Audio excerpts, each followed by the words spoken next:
අයිබෝන් මම දිනේශ් අපි තවමත් රැඳිලා ඉන්නේ තලේ මන්නාරම. අපිට තියෙනවාද යන්න තලේ මන්නාරම ඉඳලා මඩු වෙනකන්.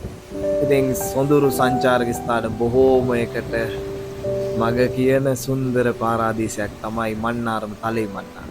ඉතින් එන්න අපිත් එක්ක යමු ඇවිදගෙන තලේ මන්නාරම ඉඳලා මඩු වෙනකන් එහි සුන්දරත්වය විඳින්න.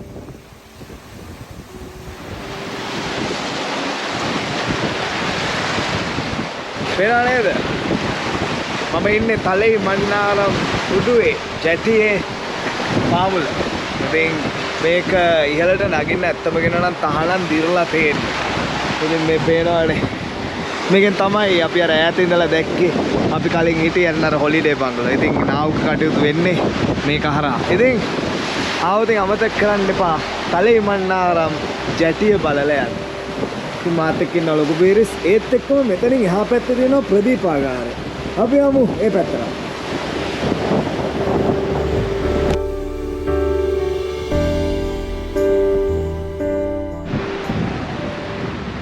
ඉතින් ඔයාලා දැක්කේ තලේ මන්නාරම් ප්‍රදීපාගාරය. දැනට භාවිතයට ගන්නෙ නැහැ. ඉතින් හැබැයි මම සාම්පූර් ප්‍රදීපාගාරයට හරි ආසයි. එතන හරි ලස්සනයි. මේකත් ලස්සනයි වෙනා වුණාට මඩකලපු වීඩියෝ එක බලන්න සාම්පූර් ප්‍රදීපාගාරය වෙනම ලෝකයක්. ඉතින් ඒ විතරක් නෙවෙයි. මෙතන මේ පැත්තට හැරුණම අර තියෙන අපි ගිහිල්ලා ආපු ජැටියනේ. ජැටියෙන් වම් පැත්තට තියෙනවා රේල් පාරක්, දුම්රිය මාර්ගයක්. ඉතින් මේ තමයි ඇත්තම කියනවා නම් මන්නාරම් දුම්රිය මාර්ගයේ අවසානය. ඉතින් ඇයි දුර ඉඳන් කතා කරන්නේ? අපි යමු ළඟට. මං කියන විස්තර එන්න. ඉතින් ලයිට් හවුස් එක පැත්තේ ඉඳලා මෙහෙට මේ මගේ දෙපැත්තේ තියෙන්නේ තලේ මන්නාරම් තොටේ අවසානය. දුම්රිය මාර්ගයේ අවසානය. ඉතින් ආවොත් අමතක කරන්න එපා බලලා යන්න. මෙතනින් එහාට මේ දුම්රිය මාර්ගය යන්නේ නැහැ. මෙතනින් තියෙන්නේ මහා සාගරය. ඉතින් යන්න පුළුවන් අර අපි ගියා වගේ නාවක යාත්‍රාවකින් වැලි දූපත් වලට යනකම්. ඉතින් මේ තමයි අපේ තලේ මන්නාරම් තොටේ තියෙන බලන්න තියෙන අවසාන තැන. මෙතනින් යන්න තියෙනවා ස්ටේෂන් එක. අපි ස්ටේෂන් පිට එක පැත්තට ගිහිල්ලා යමු අපේ ගමනේ ඊළඟ ගමන. එන්න කොහොම ගෙවන්න පුළුවන් ස්ටේෂන්.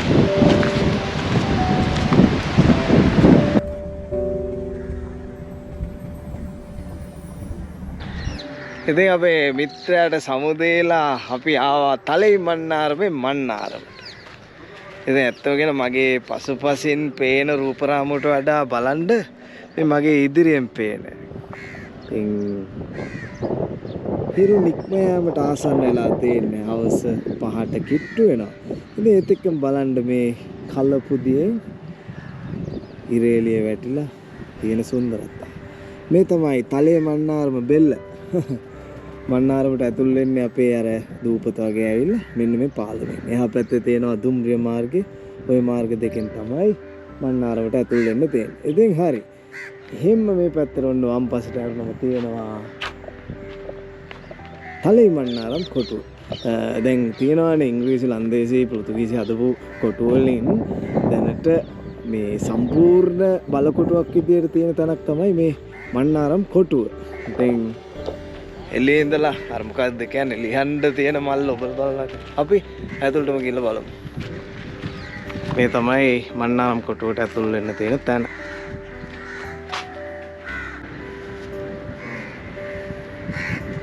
ඉතින් මේ අපි ඉහළට නැගගත්තා මේ මන්නාරම් කොටුවේ. ඉතින් බලන්න මේ හරි ලස්සනයි. ඉතින් මේක මේ කොළඹවට වගේ තිබුණා නම් එහෙම අවශ්‍ය වෙනකොට එන්න වෙන්නේ නැහැ මේ පැත්තට. ෆොටෝ ෂූට්ස් වලට ඇවිත්. ඉතින් හරි සුන්දර තැන නිදාසේ ඉන්න. කොහොම නමුත් මේක අන්තිමට පාලනය කරලා තියෙන ඉංග්‍රීසියෙන්. ඉතින් මට හිතන විදිහට මේක සමාජයට ඒගොල්ලොන්ගේ හදිසි සංඥා අඟවන්න තිබ්බ කන්ටාර කුලක් වෙන්නත් ඇති. එහෙම නැත්නම් මොකක් හරි විශේෂ කොටනැගිල්ල. ඉතින් ඔයගොල්ලන්ටත් අවස්ථාවක් දෙන්න බෑ. හොයන්න. අපි යමු මේක වටේ රවුමක්. එන්න.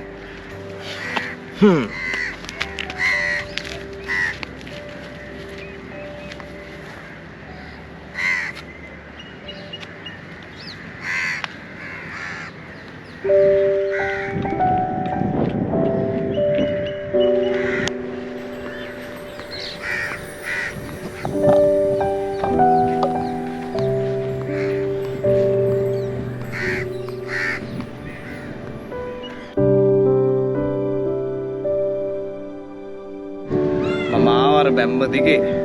ඉතින් මේ තියෙන්නේ වතුර ටැංකියක්. පේනවා. ඒ විතරක් නෙවෙයි මේ වතුර ටැංකියට ජලය එකතු කරලා තියෙන වහලෙන්. අපිට දැන් අද වුණත් මෙහි පානීය ජලය විදිහට ගන්න දෙන්නේ පොඩ්ඩක් ලවණ ගතිය වැඩි වතුරනේ. ඉතින් ඒගොල්ලෝ කරලා තියෙන්නේ මේ බලකොටුවේ වහලේ එකතු වෙන වතුර ටැංකිය වලට පුරවලා ඒ ටැංකිය වල වතුර තමයි පාවිච්චියට අරගෙන තියෙන්නේ. ඉතින් කොහොම නමුත් මේ ගොඩනැගිල්ලට දෙනවා හරි ලස්සන ඉතිහාස කතාවක්. මේක පෘතුගීසි තමයි ආරම්භ කරන්නේ. ඊට පස්සේ ලන්දේසි තමයි ගොඩනගන්නේ. ඉංග්‍රීසි තමයි පාලනය කරන්නේ. ඉතින් හරි හිතලා බලන්නකො එක්කෙනෙක් පටන් ගන්නවා තව කෙනෙක් ගොඩනගනවා තව කෙනෙක් පාලනය කරනවා. ඒකට අපේ රට වගේනේ. යමු අපි ඉදිරියට. මේ වතුර ටැංකිය ඉදිරියෙන් තියෙනවා තව ගොඩනැගිලි. ඉතින් මේ අවශේෂ ගොඩනැගිලි මේ බලකොටු. ඒ විතරක් නෙවෙයි මේක යුද්ධයේ කාලේ යුද්ධයේ පැවති සමයේ යුද හමුදාව සහ පොලිසිය ආරක්ෂිත බල නිවාසයක් විදිහට පාවිච්චි කරනවා. ඉතින් ඒ කාලේ තිබ්බ වැදුණු උණ්ඩ සලකුණු තාමත් තියෙනවා. හරි. අපි යමු ඉදිරියට. එන්න යන්න. පෙන්වන්න දෙන බංගලාවයි පල්ලිය. යන්න බේස්. ඔගොල්ලෝ මේ ඩොරික් බංගලාවට ගිය අපේ සංචාරය ආරම්භයේදී ඩොරික් බංගලාවත් හදලා තියෙන්නේ අර එක පැත්තක් සහ අනිත් පැත්ත සමාන අර පත්‍රයක දෙපැත්ත වගේ. ඉතින් මේ බලකොටුවත් නිර්මාණය කරලා තින්නේ ඒ විදිහට දෙපැත්තම සමානයි.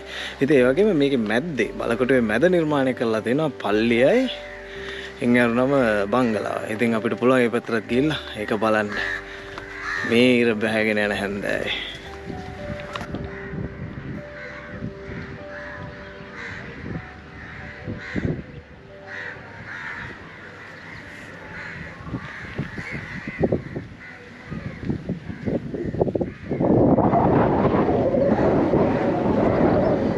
ඉතින් අපිට මම හිතනවා අද හැකි වෙයි කියලා හිරුගේ නික්ම යෑම මන්නාරම කලපුවට මෙහා ඉඳලා නරඹන්න. ඉතින් පේනවා නේද? ඇත්තම කියනවා නම් මේ බලකොටුව නිර්මාණය කරලා තියෙන්නේ හරි සුන්දර තැනක. මේක හැමදාම මේ බංගලා හිටපු බලකොටුවේ හිටපු අයට කොච්චර සතුටු අත්දැකීමක් වෙන්නද? ඒක තමයි ඉතින් සතුරු ආක්‍රමණෙත් සතුරු අත්දැකීමක් වෙන්නද? අපි යමු මේ බලකොටුවට සම්පූර්ණ. තව තියෙනවා බලන්න චර්ච් එකයි බංගලා. ඉක්මනට බලලා සන්සෙට් එක බලන්න තැනක් හොයාගෙන එන්න.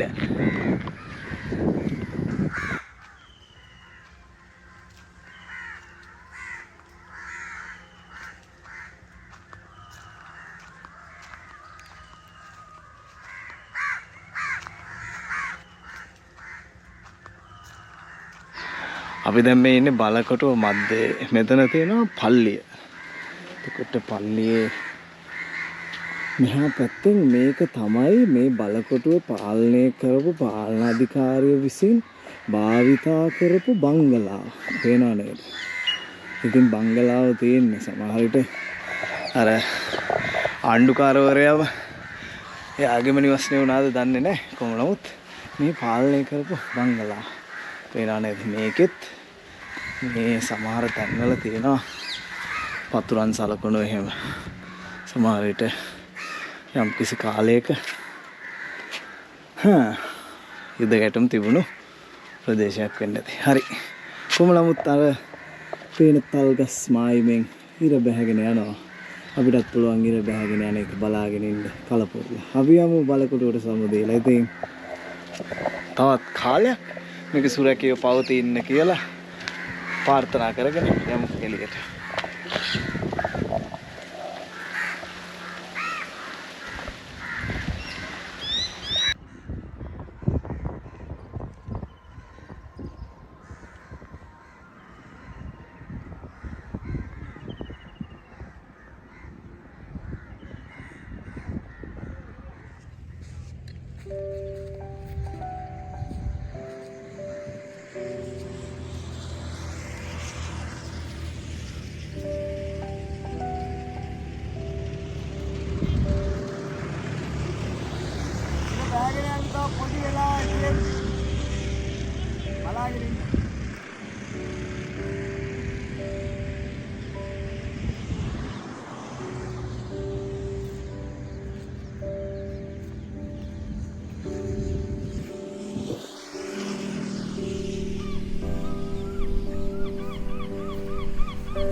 මටම තමයි ලයිටින් ටිකක් කරන්න තියෙන්නේ.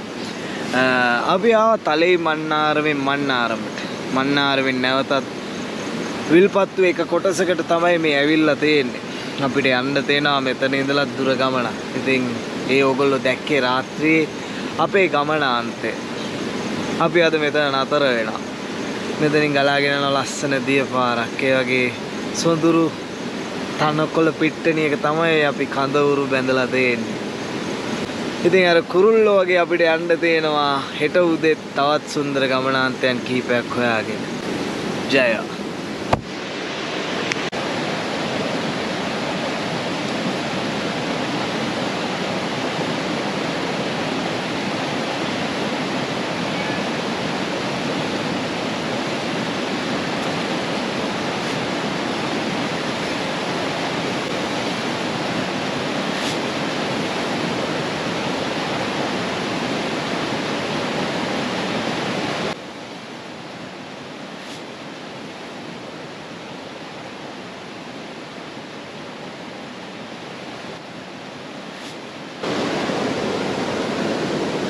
Good morning.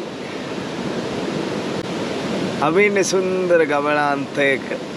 ඉතින් මගේ ටෙන්ට් දොරෙන් පේනවා ඒ සුන්දර නැවතුම. ඉතින් ඊයේ රාත්‍රියේ තමයි අපි මෙතනට ආවේ. අපි මහරෑ ඇවිල්ලා කඳවුරු බැන්දා. මේක ඇත්තම කියනවා නම් කොටින්ට මේ විල්පත්තු කොටින්ට නිජ භූමියක්. ඉතින් ඇත්තම කියනවා නම් හරි පරිස්සමෙන් කරන්න ඕන වැඩක් මේ විල්පත්තු කොටසේ කඳවුරු බඳින එක. ඉතින් ලෑස්ති වෙන්න ඕනේ තේ එකක් බොන්න ඕනේ යන්න දෙන අපිට. thank you පේකට. ඔබේස් good morning. අමාරු ඇති ලොකු පීරිස් මේ සංචාරය අපි මේ අද 3 වෙනි දවසේ අපි ලොකු දුරක් ගෙවා දමලා තියෙන්නේ. ඉතින් අද ඉඳලා යමු මේ විල්පත්තුවේ උතුරු කොටසට වෙන්න තියෙන සංචාරක ස්ථාන ටික හොයාගෙන. ඇස්තෙන් නාන්නත් තියෙනවා.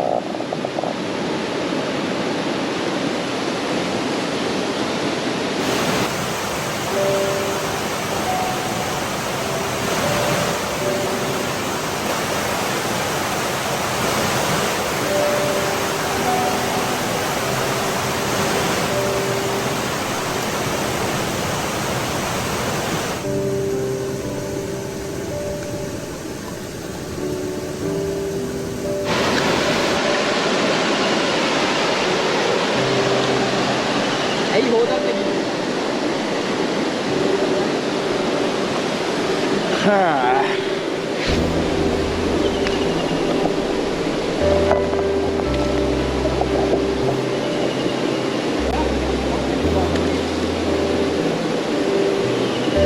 පුතේ ටික දෙවෙනිදා දාලා good morning.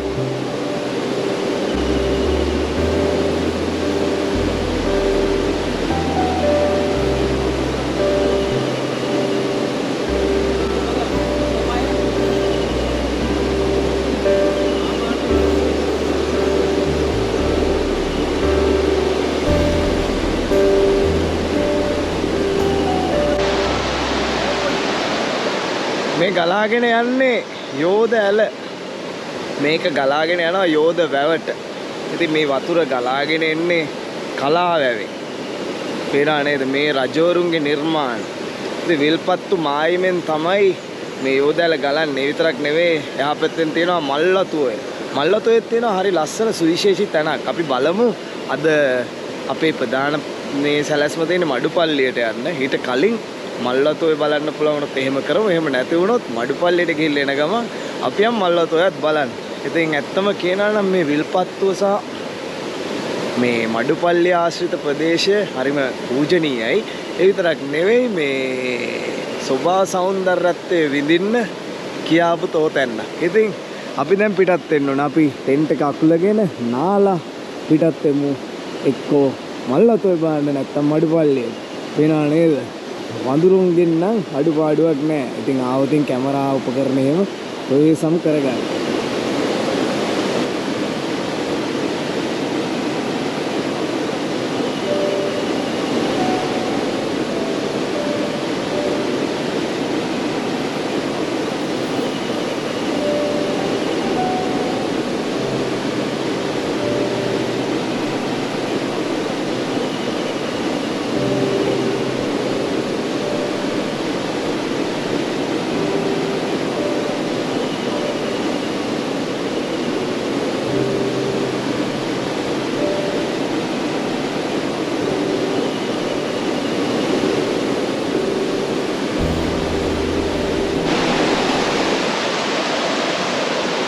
ටෙන්ට් එක ගැලෙව්වා. දැන් ඉතින් නාන්න තමයි තියෙන්නේ. නාලා පිටත් එමු මඩුපල්ලියට. මඩු මෑණියන් වැඳ පුදා ගන්න. එන්න නාමු.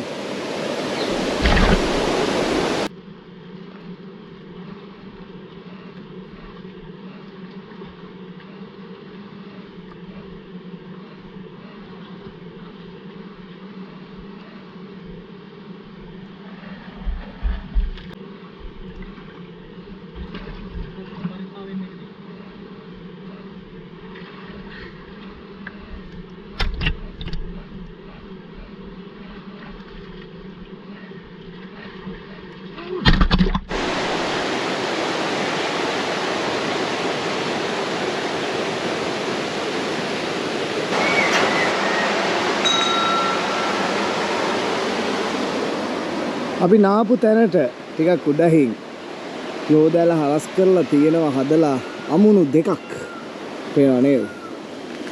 ඉතින් ඇත්තම කියනවා නම් මේ අමුණු දෙක මේ මෑත කාලීනව හදපුවා නෙවෙයි මීට කාලාන්තරයකට කලින් හදපුවා.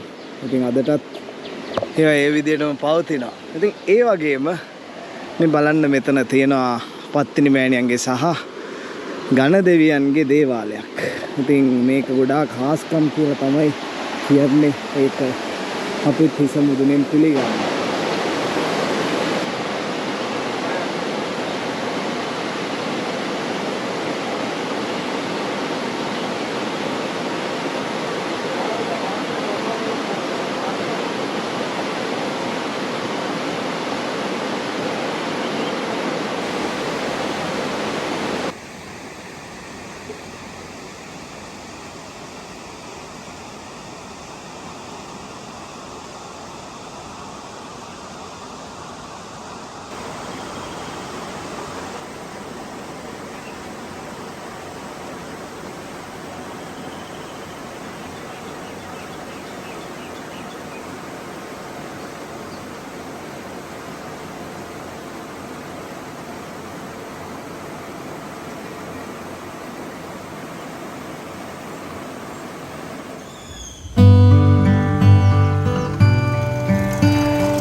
ඉතින් අපි ඇතිල්ලුනේ හරි පූජනීය ద్వාරයකින් මඩුපල්ලියේ ප්‍රධාන පිවිසුම මැදවච්චේ ඉඳලා මන්නාරමට එන මාර්ගයේ දකුණු පස අපි නම් ආවේ මන්නාරමේ ඉඳලා ඔයගොල්ලන්ට මතක ඇති විල්පත්තු වටානේ මේ සංචාරය අපි ආරම්භ කරේ මේ තුන්වෙනි කොටස උනාට පළවෙනි දෙවෙනි කොටස බැලුවා නම් තේරුම් ගන්න පුළුවන් කොහෙන්ද අපි ආවේ කියලා. ඉතින් මෙතන ඉඳලා මඩුපල්ලියට කිලෝමීටර් 10 දෙන්නේ නේ. කිලෝමීටර් 10ක් යන්න තියෙනවා මඩුපල්ලියට. ඉතින් මහා වනාන්තරයේ මැදින් තමයි මේ මාර්ගයේ වැටිලා තියෙන්නේ. මේ වෙද්දි සාමාන්‍ය විදිහට ජනාකීර්ණ වෙලා තියෙනවා. ඉතින් අපි යමු මඩුපල්ලිය වැඳ පුදා ගන්න. දිනේෂ් එක්ක.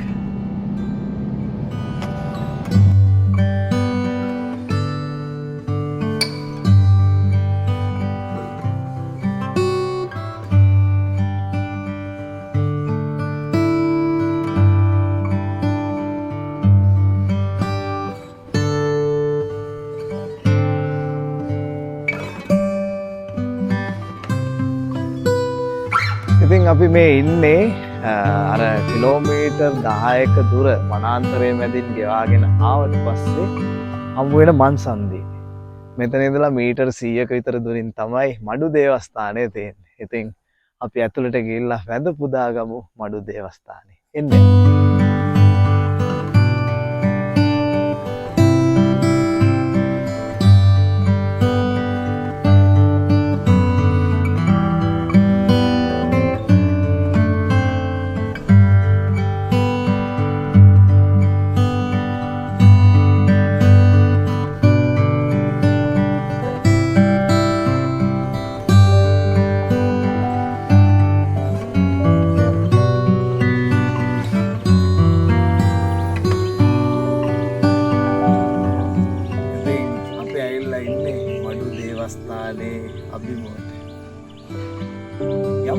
වැඳ පුදා ගන්න මඩු මෑණියන්.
අපි මේ පස් වගේක් ගත්තේ මේ මඩුපල්ලියේ සුද්ධ වූ පස්. දැන් අපි පිරිත් පැන් අරගෙන යනවානේ පන්සලෙන්. ඒ වගේ තමයි මඩුපල්ලියෙන් අරගෙන යන්න පුළුවන් සුද්ධ වූ වැලි. මේ බලන්න. මම ටිකක් ගත්තා. ගෙදර ගෙනියන්න.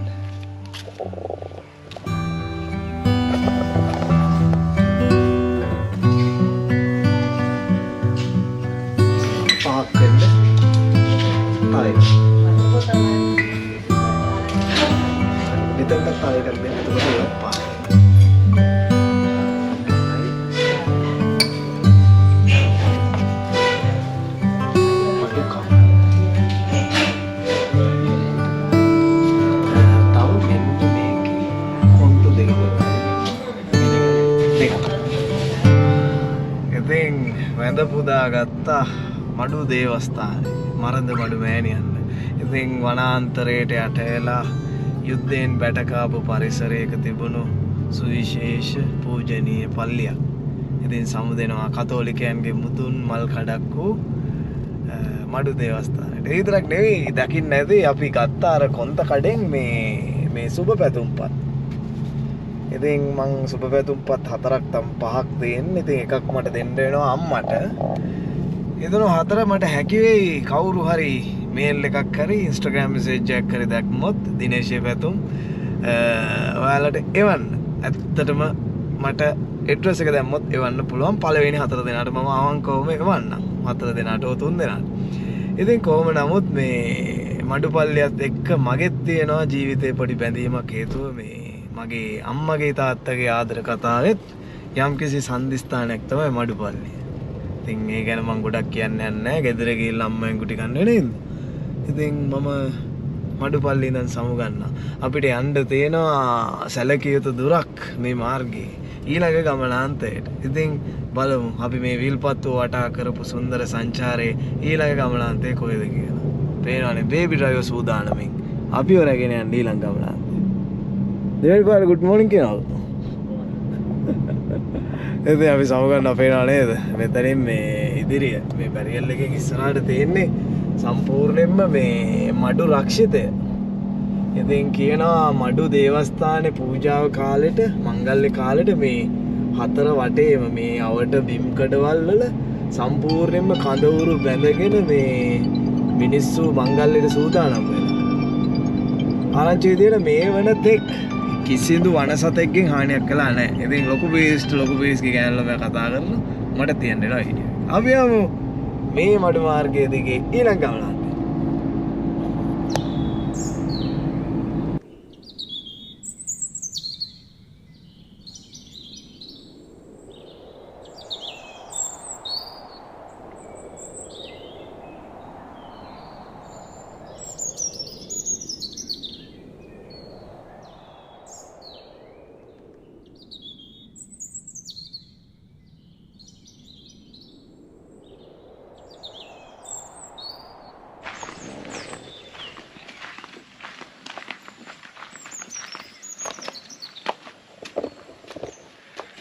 ඉතින් අපි ඇවිල්ලා තියෙන්නේ මේ විල්පත්තුව ජාතික වනෝද්‍යානයේ කෙළවරේම තියෙන තවත් සුන්දර ස්ථානයක.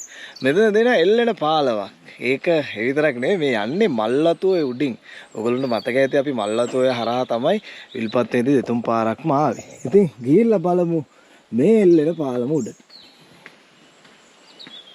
මේ හරි පළලයි ගඟනේ.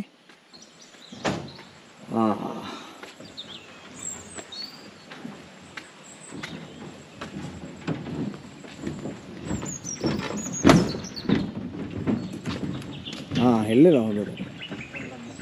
ඔව් අම්මේ.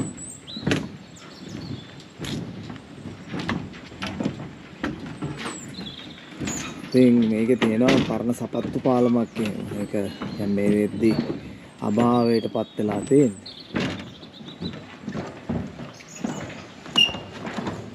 මම හිතන්නේ ලංකාවේ තියෙන මේ එල්ලෙන පාලම් වලින් සුන්දරතම එල්ලෙන පාලම. වන්ද. මේ ගලාගෙන යන්නේ මල්වතු ඔය. ඉතින් අපිට මේ බලන්න අත් දෙයිනේ කැඩලා තියෙන්නේ. ඉතින් මම කියපු සපත්තු පාලම තමයි අර වම් පැත්තෙන් තියෙන්නේ. පල්ලෙහා පාර තියෙනවා. ඉතින් අලුතෙන් ගොඩනපු මාර්ගය තියෙනවා. ඉතින් හරි සුන්දර ඉසව්වක් සංචාරකයෙක්ට ඒ විතරක් නෙවෙයි කුරුල්ලෝ විශාල ප්‍රමාණයක් ඉන්න පොඩ්ඩක් ඇහුම් කන් දීලා බලන්න.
මේ කොහෙද අඩම්පන්නේ?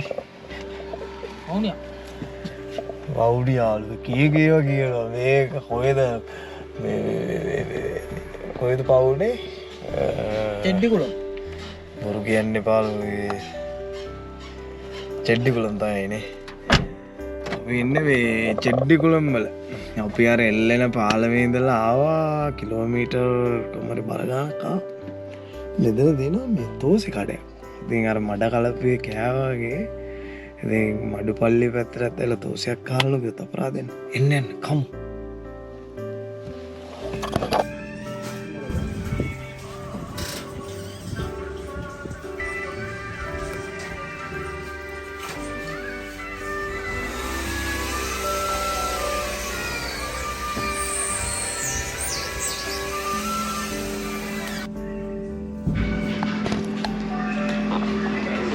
Tose, kamu.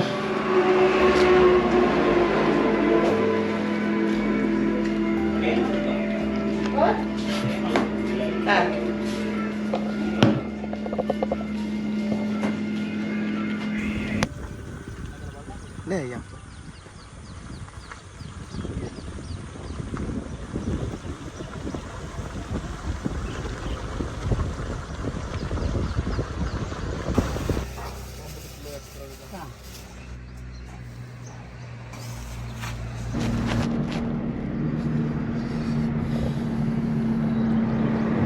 මේ යන අතර මග තියෙනවා පුංචි කඩ.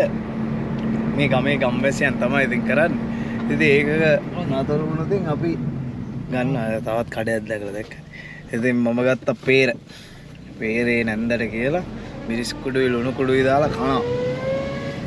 ඉතින් මේ අමතක කරන්න එපා. ඉතින් ආවොතින් මේ පැත්තට මේ ගමක කඩේකින් අරගෙන යන්න මේ මොනවා. හරියට හරි. හරි. තව කඩයක් තියෙනවා. ගිහින් තලේමන්නාරම් සංචාරයේ ආරම්භයේදී ඔයගොල්ලෝ වීඩියෝ එක දිගට බලවනම් දන්නවා විලඳකොට පන්සල. ඉතින් මේ පේනවානේ මේ සියල්ල අරගෙන යන්නේ විලඳකොට පන්සලට. එළවලු පළතුරු කොස්සු විදාල. ඉතින් අපිට පුළුවන් විදියට ගත්තා. ඉතින් ඔයගොල්ලෝ ආවොතින් විලඳකොට පන්සලට ගොඩ වැදිලා යන්න. මේකෙන් මං ඇත්තටම සමාජයට පුංචි පණිවිඩයක්ත් දෙනවා. ආගමික සංහිඳියාව අපිට පුළුවන් වුණා මඩුපල්ලයත් ඇඳ පුදා ගන්න. ඒත් එක්කම අපි මේ සංචාරය ආරම්භයේදී විලඳකොට පන්සලටත් නැවත වතාවක් ගොඩ වැදිලා යන්න. ඉතින් විලඳකොට පන්සලට යන්න පාරවල් දෙකක් තියෙනවා. සාලිය පොලිසිය පාරනුත් යන්න පුළුවන්.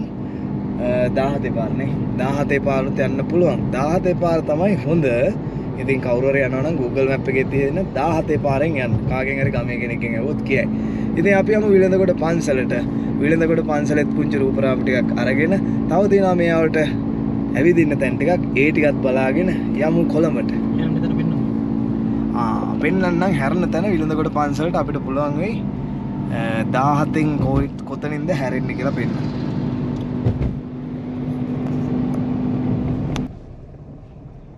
මේ අපි ඇතුල් වෙන්නේ විලඳකොට ආරණ්‍ය සේනාසනේ රජමහා විහාරයේ නායක ස්වාමින් වහන්සේ බෑ දකින්න උන්වහන්සේගේ කුටිය තියෙන දිහාවට.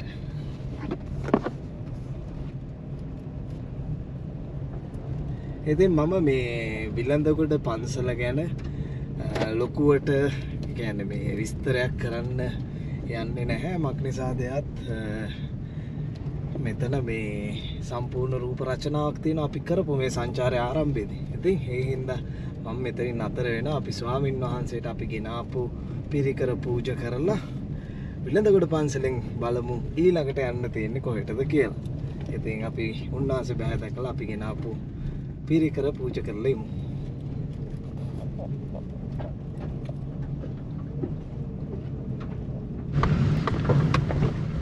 ඉතින් ඇත්තම කියනවා නම් මේ අපිට මේ පන්සලට ආවම අර මඩුපල්ලියට ගියා වගේ තමයි එන්න හිතෙන්නේ නැහැ අතෑරලා. ඉතින් මෙන්න අලියට දෙන කමන්නේ. තබ්බෝ රක්ෂිතයට සමුදේලා විලඳකොට පන්සලට සමුදේලා අපි යනවා ඉදිරියට. ඉතින් පේනව නේද? මේ බස්නාහිර අහසින් නිර බැහැගෙන යනවා. හරිම සුන්දර වටපිටාවක්. අපි විලඳකොට පන්සලට සමුදෙනවා. අපි යමු අපේ ඊළඟ ගමනාන්තයට.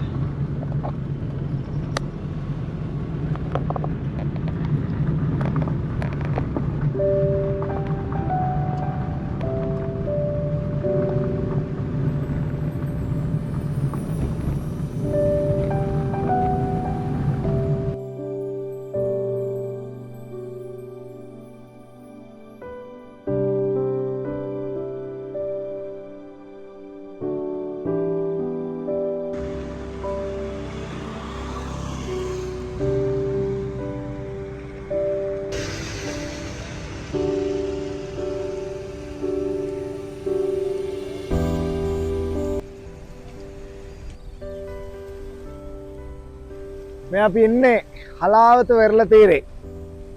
ඉතින් සුන්දර වෙරළ තීරයක්. අපි මඩු දේවස්ථානයේ ඉඳලා පන්සලත් පහු කරගෙන එනකන් සංචාරක ස්ථාන ගොඩක් හම්බුණා. නමුත් ඒවට එක වීඩියෝ කරනවා මිසක් අණු කොටස් කරන එක අපරාධයක් කියලා හිතනවා. මොකද ඒවා ඒ තරම් නරඹන්න සුදුසු ස්ථාන හින්දා. ඉතින් දැන් වෙලාව ඇවිල්ලා තියෙන්නේ. ආය දවසක එමු අපි හලාවත පැත්තට ඒ සංචාර ටිකත් කරන්න. සමුගන්න වෙලාව ඇවිල්ලා තියෙන්නේ. ඉතින් අපි මේ සංචාරය ආරම්භ කරේ මීට වීඩියෝ දෙකකට කලින් ලංකාවේ ලස්සනම ගෙමිදුලේ ඉඳන්. ඒකත් මේ හලාවතම. ඉතින් අපි එතන ඉඳලා ගියා මුළු විල්පත්තු වනාන්තරේ වටේ මේ වටා තියෙන සංචාරක ස්ථාන සියල්ල හොයාගෙන. ඉතින් මේ වෙලාව සමුගන්න. ඉතින් එක ගමනක් වීඩියෝ 3ක් විදියට අපි අරගෙන ආවා. මම හිතන්නේ ඒක හොඳ අත්දැකීමක් වෙයි. ඊළඟ සංචාරයේ මීට වඩා වෙනස් වැඩක් වෙයි. සමහරවිට අපි කඳුකරයට යයි. ඉතින් සමුගන්නවා මේ සුන්දර හලාවත වෙරළ තීරේ ඉඳන් අයිබෝන් මම දිනේෂ් කැමරාව පිටිපස්සේ ඉන්නවා ලොකු පීරිස්. පුළුවන් නම් channel එක subscribe කරන්න, like එකක් දාන්න. ඒ විතරක් නෙවෙයි comment එකක් දාන්න අනිවාර්යෙන් උත්තරයක් තියන්න. හරි හම්බෙමු මේ වගේම සංචාරකෙන්. ඉතින් සමු ගන්න. අයිබෝන් මම දිනේෂ්.